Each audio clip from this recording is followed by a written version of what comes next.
resolver a prova da Santa Casa de 2020. Muitos alunos me pedem resoluções comentadas e eu vou fazer uma série de vídeos aqui no canal. Eu vou resolver Santa Casa, Unesp, Famerp, Famema, Jundiaí, São Camilo, várias provas passo a passo de Química, Física e Matemática. Então, se você é um candidato à Medicina pela Unesp, acompanhe o canal porque você vai conhecer várias provas resolvidas passo a passo para te ajudar nesse ano de 2020, ok? E o foco desse vídeo é a Santa Casa. Você é um candidato à medicina e quer ser aprovado na Santa Casa esse ano? Então, vamos fazer essa série de vídeos aí que vai te ajudar, beleza? Mas antes de começar a resolução, eu tenho um presente para você. Aqui embaixo desse vídeo tem um link onde eu criei um guia com passo a passo para quem quer ser aprovado em medicina pela Unesp este ano. Então, eu dou os tópicos mais recorrentes, ensino como estuda, como é feita a correção. Junto com esse guia, eu libero várias aulas de matemática, química e física e um link para você tirar dúvidas de exatas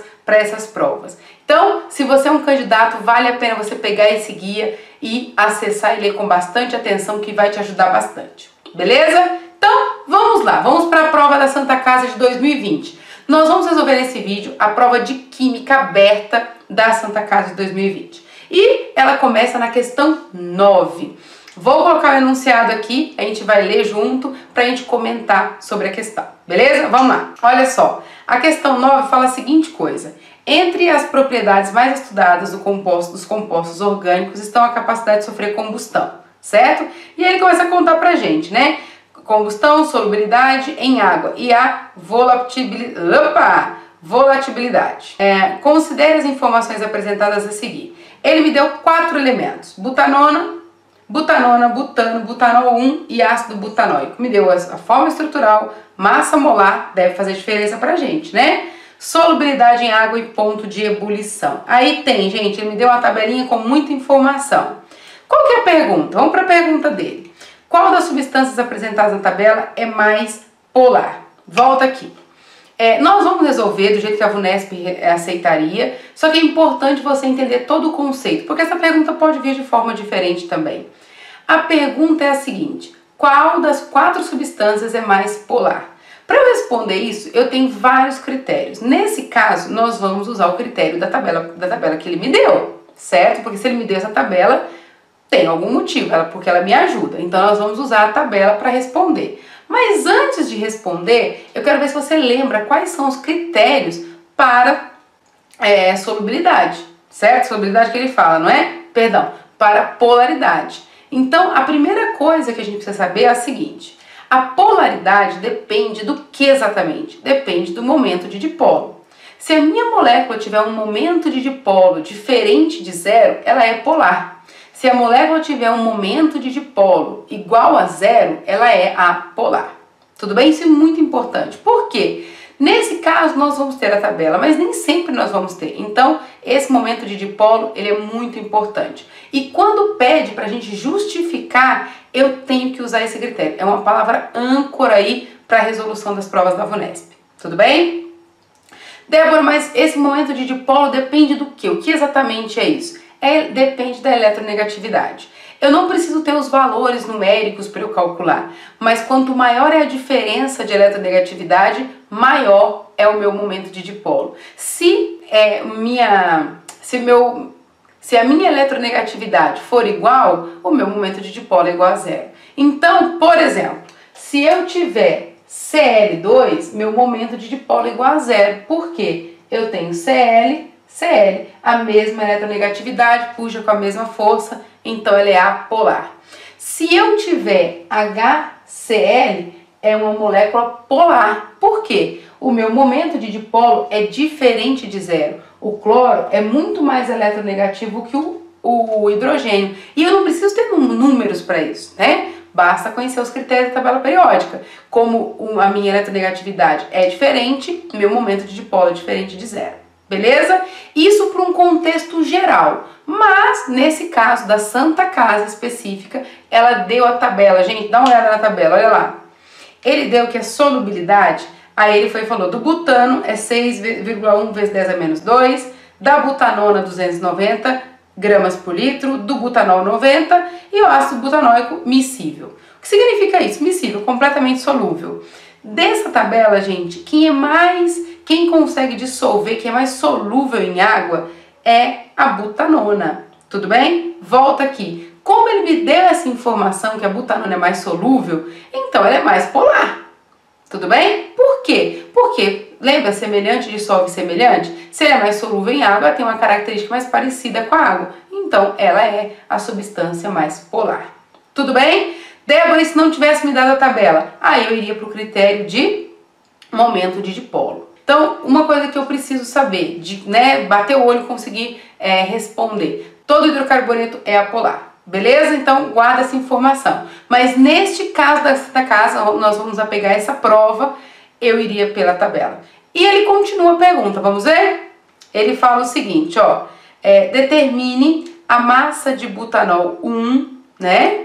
Dissolvida em 250 ml de uma solução saturada de ácido. Gente, olha só, ele me deu a concentração, não me deu? Ele falou que ele dissolve 290 gramas, olha lá, ele falou que ele dissolve 290 gramas para 1 litro.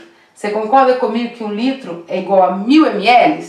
Se ele dissolve 290 gramas em 1000 ml, se eu tiver 250 ml, eu vou dissolver X. Tem alunos, e aí é uma grande sacada, a ideia de resolver aqui passo a passo é mostrar para vocês algum macete de prova também para a gente ganhar tempo, porque relógio é um problema nas nossas provas.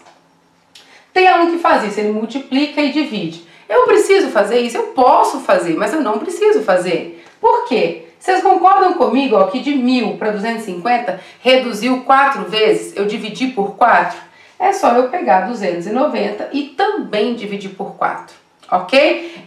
Se eu pegar 290 e dividir por 4 é mais fácil do que multiplicar e depois dividir, beleza? Que nesse caso dá 22,5 gramas. Então, se eu consigo dissolver 290 gramas para 1000 ml, 22,5 para 250 ml, ok? A questão A, né, da Santa Casa, cada uma das perguntas valia 1 ponto. Então, se você tiver acertado quem era a substância mais polar, e ele não pediu para justificar, viu, gente? Então, ó, um outro segredo aí para as provas da VUNESP. Perguntou qual é a substância mais polar. Eu coloco a mais polar, ponto. Eu não tenho que justificar porque ele não me pediu. Depois ele perguntou quanto de massa. Também não pediu para justificar, fiz a conta, mostro o resultado e vou para a letra B. Beleza? Por quê? Se você ficar tentando justificar o que não foi pedido, a tendência é você perder tempo. E não vai ser corrigido porque não pediram. Tudo bem? Curto e grosso, responda aí de forma bastante objetiva. Tá ok? Na letra B, gente, vamos lá, vamos ver o que está falando. Ele pede o seguinte: equacione a reação de combustão completa do butanol 1. Explique por que o butanol 1 apresenta maior ponto de ebulição que a butanona, apesar das suas massas molares serem muito próximas. Olha só, volta aqui comigo, gente. Olha o que ele está perguntando. Por que o butanol 1 tem o ponto de ebulição mais alto que a butanona? Hein? Por que isso acontece? Se a massa molar dele é muito próxima, porque a massa molar também interfere aí no ponto de ebulição. Para eu conseguir comparar ponto de ebulição e ponto de fusão, eu tenho que olhar para as ligações. Nós temos as ligações e a ordem de força. Tem ligação de hidrogênio, ligação iônica, ligação covalente, ligação metálica. Nesse caso, eu vou ter que comparar as duas. No butanol 1, eu tenho ligação de hidrogênio. Na butanona, eu tenho ligação covalente. Tudo bem? E nessa ordem, quem é a ligação mais forte que nós temos? É a ligação de hidrogênio. Depois vem a ligação covalente, depois a iônica. Então, como o butanol tem as ligações, né? Tem uma ligação mais forte que a butanona, por esse motivo que o ponto de ebulição dele é mais alto, ok? Uma pergunta que poderia surgir aí é para você colocar, na verdade, ao invés de perguntar isso, poderia perguntar qual das duas tem a pressão de vapor mais baixa.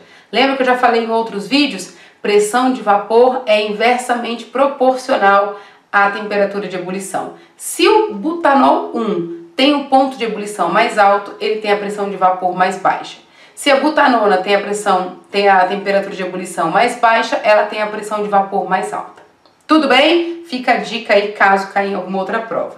E ele pede pra gente fazer a equação de combustão do Butanol. Então, ó, C4H10O. Para eu ter combustão, eu tenho que ter oxigênio. Toda vez que eu tenho combustão de um composto orgânico, eu libero CO2 mais água. Tudo bem? E aí, gente, ó, ele falou pra gente balancear a equação. Dá uma olhada no enunciado. Ele equaciona a reação de combustão completa. Ele só falou pra você equacionar. Mas, gente, é claro que eu tenho que balancear. Débora, e se eu não balancear? Tá errado. Tá errado. Na Santa Casa não aceita. Talvez em algumas outras provas de grau 1 seria aceito, porque só pediu para você equacionar. Mas na Santa Casa não. Você precisa fazer a reação e fazer o balanceamento. É extremamente importante, ok? 4 carbonos, 4 carbonos. 10 hidrogênios, 10 hidrogênios. Aqui, ó, eu tenho lá 5, 8, 13. Aqui eu tenho 1, 2, 3. Então eu posso colocar 6 aqui, não posso? 12 mais 1, 13. Uma observação importante aqui me chamou a atenção do balanceamento. Por enquanto, até o final do ano passado, a Unesp nunca cobrou balanceamento por oxirredução. Ela só falava sobre balanceamento por tentativas. Acredito eu, né, para os meus alunos, eu aposto e vou dar a dica aqui para vocês, esse ano eu acredito que possa aparecer em uma prova ou outra, né, de forma experimental, o balanceamento por oxirredução. Então é uma matéria que compensa você dar uma olhada, prestar um pouco de atenção, ver como que faz, e é uma coisa muito simples, para que se por acaso for cobrado de você, você não errar. Via de regra, balanceamento é por tentativas, como nós fizemos aqui. Eu olho o que tem de um lado, coloco do outro. Olho o que tem de um lado e coloco do outro. Mas, se a reação exigir balanceamento por oxirredução, dificilmente você vai conseguir fazer esse balanceamento por tentativas. Então, vale a pena dar uma olhada aí, beleza? Vamos para o exercício 10 da prova de Santa Casa 2020? Vamos lá. Vamos para a questão 10 da prova da Santa Casa desse ano de 2020. O que eu recomendo que você faça? Pausa o vídeo, dá uma lida no exercício, interpreta, depois você vem comigo aqui tentando resolver se não deu certo, beleza? Então, ó, vou colocar o enunciado, pausa, dá uma lida no enunciado inteiro, beleza? Vamos lá. Olha só, ele me dá algumas informações no enunciado, no início do enunciado, me dá uma tabelinha aí com duas substâncias, nitrato de cálcio e nitrato de potássio, e me dá a concentração em miligramas por litro, certo? Dessa questão, gente, antes de ler, volta aqui comigo, antes de a gente ler o enunciado inteiro, daria para eu fazer várias perguntas. Eu poderia perguntar, por exemplo, esse sal, ele é proveniente de quem? Se eu pegar o nitrato de cálcio, o nitrato de potássio e jogar em água, qual vai ser o pH? Eu poderia usar uma questão de hidrólise, pedir concentração, pedir reação, eu posso brincar de várias formas, mas não foi isso que ele fez, né? Então, assim, a mesma questão a gente pode fazer muitas perguntas. Vamos ver na letra A o que ele perguntou. Vamos lá. Qual a relação entre a condutividade elétrica e a concentração dos sais na solução? Gente, quanto mais sal na solução, mais concentrada. Vocês concordam comigo que esse sal é iônico? Então, olha só, nitrato de cálcio, né? Então, vou colocar aqui, ó, nitrato de cálcio. Tá aqui. Quando eu jogo, peguei esse exemplo aqui só para eu demonstrar para vocês. Quando eu jogo aqui, ó, um sal iônico na água, o que vai acontecer? Ele vai dissociar 2 mais NO3 menos. Então, ó, quanto mais sal eu tenho na minha solução, mais cátion e ânion eu tenho. Para eu conseguir ter passagem de corrente elétrica, eu preciso ter carga positiva e negativa. Eu preciso ter cátion e ânion. Eu preciso de uma solução ionizada para eu ter fluxo de eletricidade, né? Fluxo de corrente. Tudo bem? Então, quanto mais sal eu tenho, mais carga negativa, mais corrente passa. Então, nesse caso, eu vou ter que fazer o quê? Olhar para a informação que a tabela me deu. Qual dos elementos tem maior concentração? O que tiver maior concentração tem maior condutividade. Tudo bem? Então, vamos olhar lá. Olha só, de acordo com a tabela, o nitrato de cálcio ele é mais concentrado. Se ele é mais concentrado, então ele tem aí, ele possui, né, ele permite uma maior corrente passar por essa solução. Tudo bem? Então, como que eu responderia isso na prova da VUNESP, né? Vamos olhando aí. Olhando para a questão, eu poderia falar o seguinte: quanto maior a concentração do sal na solução, maior é a condutividade elétrica, certo? Então, maior presença de íons que conduzem corrente. Só isso, simples assim. Tudo bem? Aí, na letra B, ele fala o seguinte, não, ele continua, né? Se a condutividade elétrica estiver alta, qual componente da solução deve ser adicionado? Gente, dentro de uma solução, aí eu preciso entender o conceito de uma solução. Dentro de solução, eu tenho soluto e tenho solvente. Ele já me disse quem é o soluto. Os solutos são os sais, ou nitrato de potássio ou nitrato de cálcio. Quem é o solvente? O solvente universal aí é água. Tudo bem? Então, perguntamos o seguinte: quem que eu vou adicionar se eu tiver uma concentração muito grande de íons? Eu tenho que adicionar água. Por quê? Porque se eu adicionar água, eu diluo essa solução, eu diminuo a concentração. Vamos pegar um exemplo aqui. Sal de cozinha, né? Vamos pegar esse exemplo de sal de cozinha aqui. Se eu tiver 1 litro de água salgada, com sal de cozinha, sal que a gente cozinha nas casas normalmente. Se eu quiser deixar essa água menos salgada, eu coloco mais água. O que eu estou fazendo quando eu coloco mais água? Eu estou diluindo esse sal. Então, se tiver uma quantidade de carga muito grande, eu coloco água para diluir. Tudo bem? Para diminuir a concentração do sal. Beleza? Simples, uma questão relativamente simples para Santa Casa. Vamos ver a letra B? Vamos lá. Na letra B ele fala o seguinte: qual cátion apresenta maior concentração em mol por litro na solução nutritiva? Então ele quer saber o seguinte: qual deles que apresenta maior concentração? Como que a gente faz isso, Débora? Olha só, eu já falei isso em vários vídeos, alguns alunos entendem isso, outros acham que não. A VUNESP não está preocupada com continha, ela quer o seu raciocínio lógico e quer a resposta. Inclusive, a resolução padrão, eu vou até colocar uma foto aqui para vocês darem uma olhada. Não tem o cálculo que nós vamos fazer. É que se você não fizer a conta, você não tem como saber, certo? Tem até como deduzir, mas não tem como saber o número exato, beleza? Mas ele não mostra o procedimento aí certinho, né? O passo a passo, porque o passo a passo é uma coisa que é seu, você tem que saber como você vai fazer, tudo bem? Então vamos lá, vamos calcular qual das duas que apresenta aí a maior concentração de cátion, beleza? Então acompanha lá, qual foi a informação que eles deram pra gente? Eles falaram que nós temos lá nitrato de cálcio, não foi isso? Ó, vai acompanhando, qual foi a concentração que ele deu pra gente do nitrato de cálcio? Ele falou que é 738 miligramas, não foi isso? Ó, 738 miligramas por litro. E também me deu o nitrato de potássio, que ele me deu a concentração de, vamos lá, quanto que ele deu? 505 miligramas por litro. 505 miligramas por litro. Tudo bem? Qual que é a primeira coisa que eu teria que fazer? Qual que é a massa molar desse? E qual que é a massa molar desse? Eu tenho aqui, não vou fazer com vocês aqui agora, mas na prova tem sempre a tabela periódica, então daria para vocês fazerem, beleza? Aqui é 164 e o nitrato de potássio 101. Olha que beleza, 101. Então, como que eu faria para saber quem é mais concentrado? Uma regrinha de 3 muito simples. Olha só, 164 gramas, né, a massa molar dele, para 1 mol.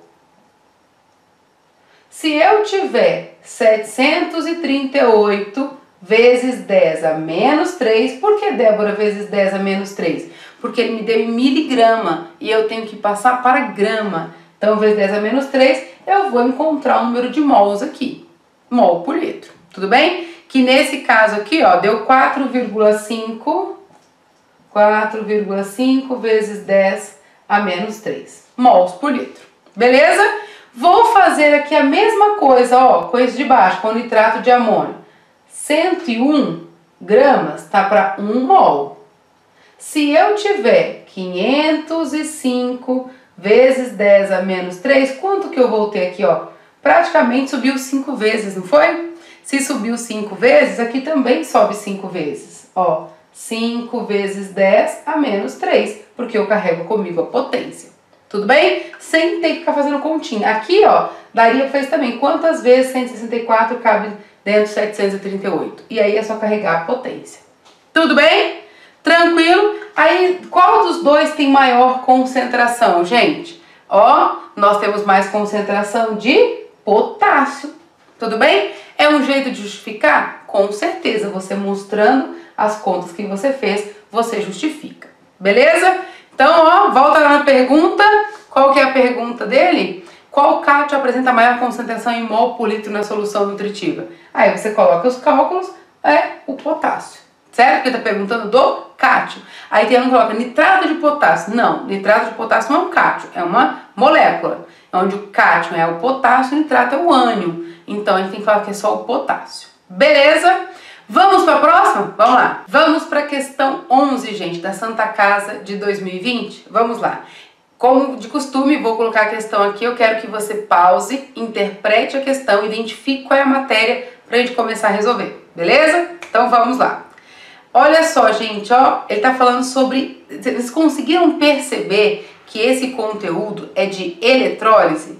Então ele contou um texto pra gente, mostrou um desenho bem bacana, colocou corrente. Só uma observação. Vocês conseguem perceber a diferença da eletrólise para pilha?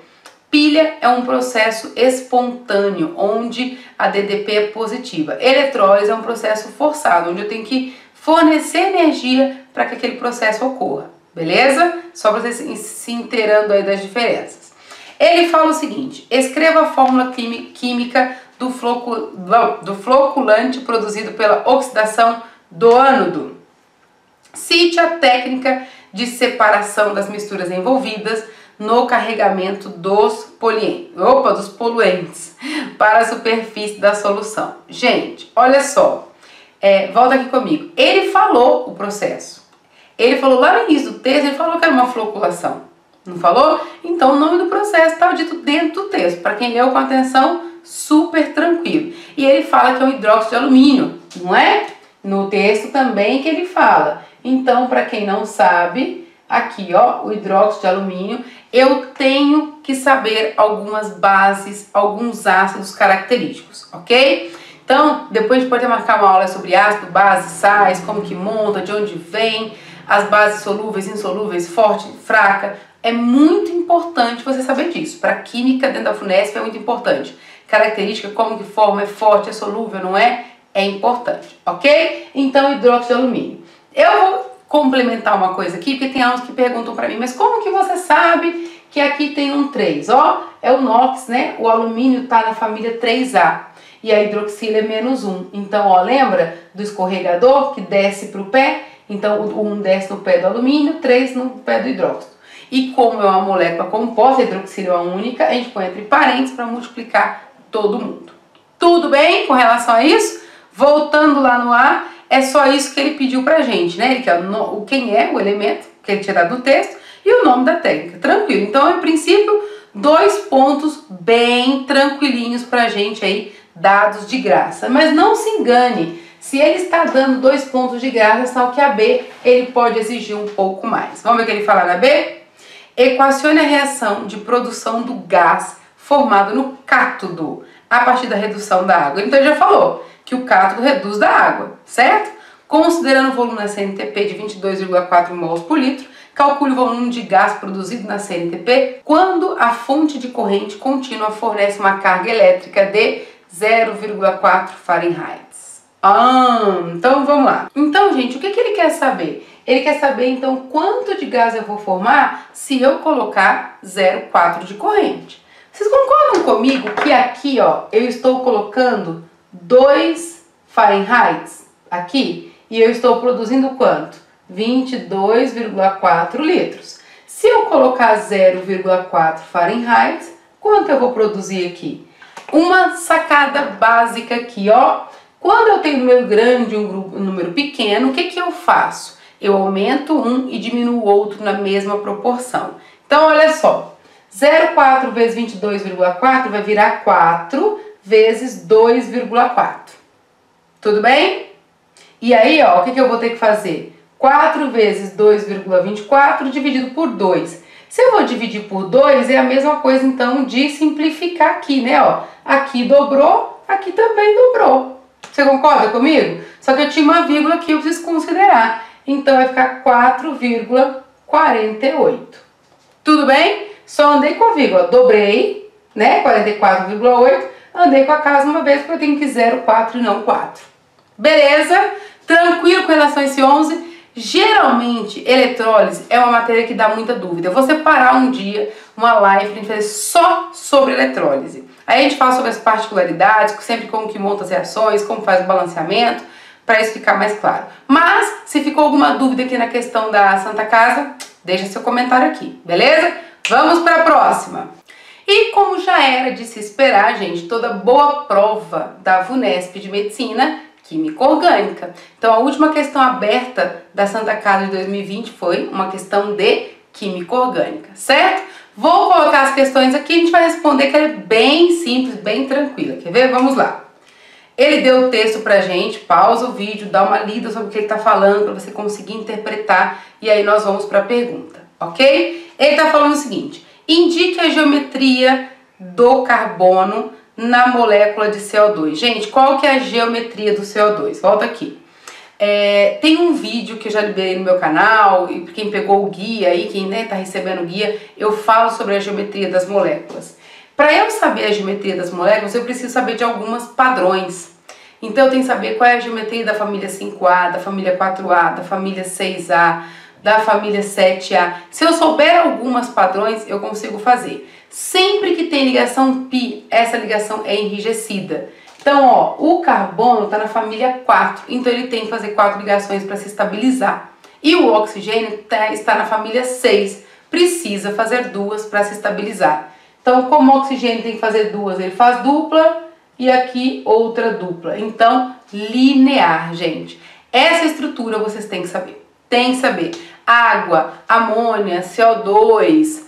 ácido sulfúrico, hidróxido de amônio, né, que é NH4, o íon, né, amônio. É importante essas estruturas, vocês saberem como se faz a geometria. Muito importante. Beleza? Então volta lá. Então, ó, a primeira coisa que ele quer é a geometria da molécula de CO2. Super tranquilo. Indique a geometria do carbono ligado à carbonila na molécula de carbono orgânico. Gente, ele deu o desenho, volta aqui, ele deu. Ele falou pra gente que o desenho é isso aqui, ó, não é? Dupla O, OR. Ó, quem é que tem essa estrutura, gente? Qual o nome da geometria que tem essa estrutura, gente? Simples, não é? É a trigonal plana ou plana trigonal, tanto faz a ordem, tá? Aqui, ó, porque ela faz ângulos de 120 graus. Tudo bem?